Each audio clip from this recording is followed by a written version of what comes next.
memfokuskan cara hafalan yang benar. Yuk, kita lihat dulu kualifikasinya. Nanti Anda petakan baik-baik. Saya punya waktu sekitar 30 menit lagi. Pernah disantuni oleh beliau. Artinya, sependuduk Madinah dibantu oleh beliau. Saking kayanya. Kapaknya terbuat dari emas. Itu baru satu. Khalid bin Walid, pernah dengar?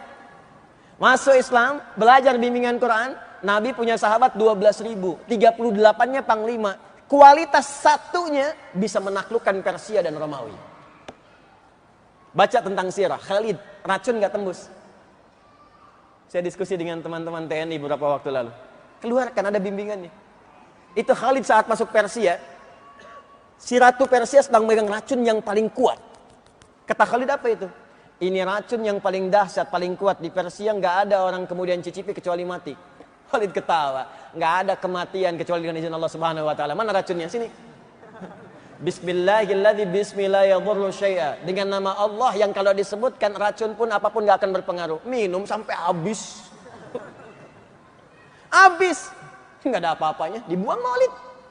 Apa komentar ratu itu? Kata orang ini, kalau semua pasukan jenderal-jenderal muslim seperti ini, maka sudah tidak akan ada yang bisa menandingi sedunia ini. Sekarang siapa yang bisa minum begitu? Mana racunnya? Cari orang pintar, banyak. Makanya saya sering katakan khazanah ilmu sekarang itu kan warisan dari masa Islam. Ya. Dan kita tidak boleh menyalahkan orang sekarang kalau dia pintar, karena dia belajar. Dia ambil saripatinya, dia praktekkan. Kita tidak mengembalikan ke situ. Silahkan cek penemuan-penemuan sekarang. Itu kalau Anda telusuri, kembali lagi ke masa keemasan itu. Pesawat-kah, atom-kah, aljabar-kah, geometri-kah, kembali ke situ. Bahkan sabun yang kita pakai tiap hari, itu penemunya itu dari orang Islam. Ya. Bukan orang Islam biasa. Ya. Yang terfokus pada pengetahuan, terinspirasi oleh Al-Quran. Saya bisa katakan pada Anda, ini si fulan. Ibnu Sina, Al-Kindi, Al-Farabi, Al-Ghazali, Al-Khawarizmi, Al-Battani. Itu semua siapa? Pak, Ibu, tidak banyak orang tahu, silahkan baca sejarahnya. Mereka yang dari kecil usia 7 tahun, sudah diminta orang tuanya mengerjakan 2 hal amanat Nabi. 1, sholat. Yang kedua, menghafal Quran. Hafal Quran. Ini ternyata, kalau kita maksimalkan betul petunjuk ini dalam hidup, dari Al-Fatihah sampai dengan An-Nas, ada petunjuk yang membuat kita bisa tenang dan senang. Boleh jadi, maaf, kenikmatan hidup ini belum kita rasakan sempurna, karena petunjuknya belum kita hadirkan, dan belum kita praktekkan dalam kehidupan. Sekarang, semua itu ada di sini. Tapi kan gak bisa Pak kemana-mana bawa ini.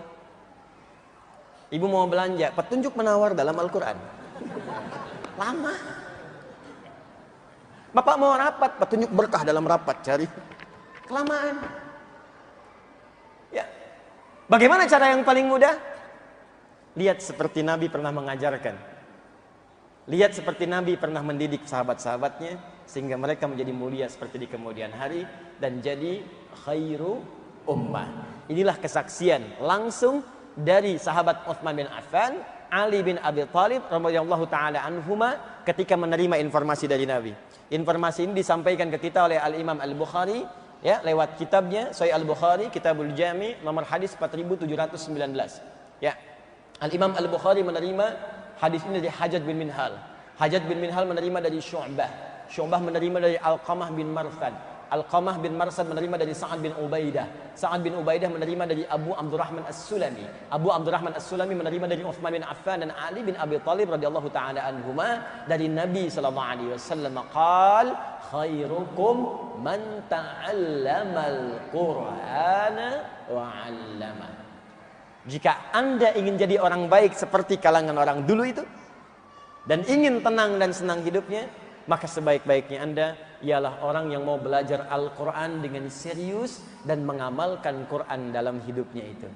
Cara paling mudah, maka turunlah keterangan di firman Allah Subhanahu wa taala, fokus, alih-alih kita capek. Dan ini tidak salah.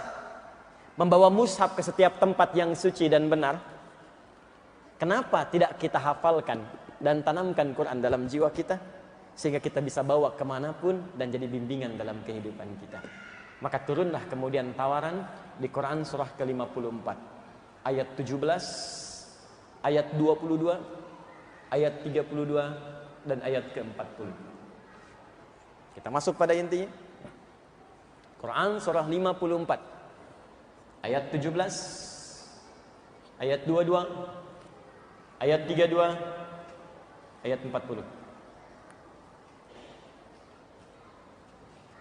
Walaqad yassarnal Qur'ana lidzikri fahal min muddakir. Saya baca terjemahannya dengan cukup singkat. Dan sungguh mesti diyakini dengan segala keagunganku, kata Allah, aku telah jadikan Al-Quran, aku tetapkan mudah, sangat mudah untuk diingat, dihafalkan. Fahal mim muddakir, maka jika aku sudah jamin itu mudah untuk diingat, dihafalkan, adakah di antara Anda yang mau mengingat dan menghafalkannya? Ini tawaran dari Al-Quran. Kata Allah, alih-alih engkau capek, aku mudahkan. Saking mudahnya, aku jamin semua kalangan tanpa batas bisa menghafalkannya. Dan itu sudah terbukti sekarang. Pernah lihat anak kecil hafal Quran? Sekarang bukan cuma anak kecil. Saking mudahnya Allah tunjukkan. Yang bukan usia, usaha. Karena itu Allah jadikan Quran turun itu kurang lebih selama 22 tahun. Kan Nabi usia 40 tahun kan pertama kali menerima. Tambah 20 berapa? 62. Jangan lihat nabinya, di situ ada Abu Bakar, ada Umar, ada Abdullah bin Abi Umi Maktum yang lebih sepuh dari Nabi. Artinya mereka menghafal Quran itu dalam kondisi sudah sepuh, Pak, Bu. Itu kan orang Arab, Ustadz, hafalin KUHP. Yang bahasa Indonesia. Apa setiap orang Indonesia hafal KUHP? Hafal undang-undang dasar bahkan? Hafal pasal-pasal? Belum tentu. Di orang Arab pun gak semua orang Arab bisa hafal Quran, Pak. Gak semua.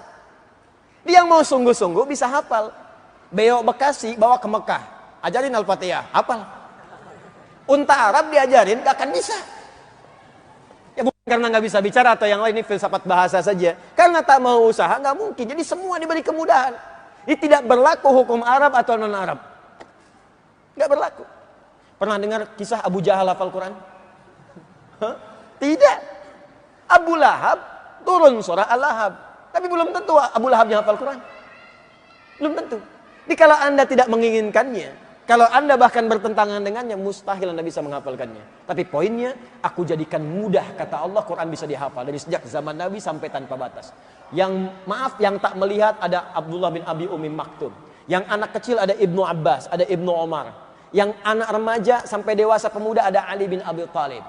Yang kalangan ke atas dikit ada Utsman bin Affan. Anda pedagang, Anda pengusaha, Anda orang kantoran, Utsman sama.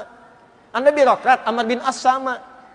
Anda punya kedudukan, Muawiyah juga punya. Tapi mereka semua ahli Quran. Bahkan penulis wahyu. Maka saya tanya pada Anda, sesibuk apa Anda? Punya kedudukan sebesar apa? Anda telah menaklukkan apa?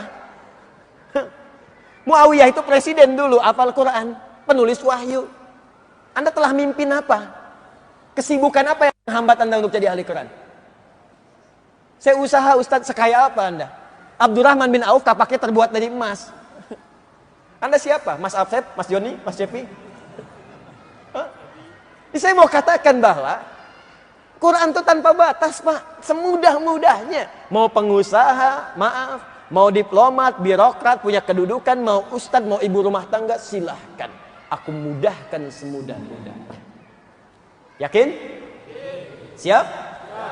Nah, kalau sudah siap, kalau sudah komitmen, maka motivasi awalnya, kata Allah, mesti sesuai dengan tuntunan yang telah Allah tetapkan dalam Al-Quran. Jadi kalau Qurannya ingin jadi hudan, begini caranya. Karena nanti banyak orang menghafal Quran tapi nggak jadi hudan. Karena salah menghafal, Pak, Bu. Demi Allah saya katakan, tolong catat ini ya nasihat saya.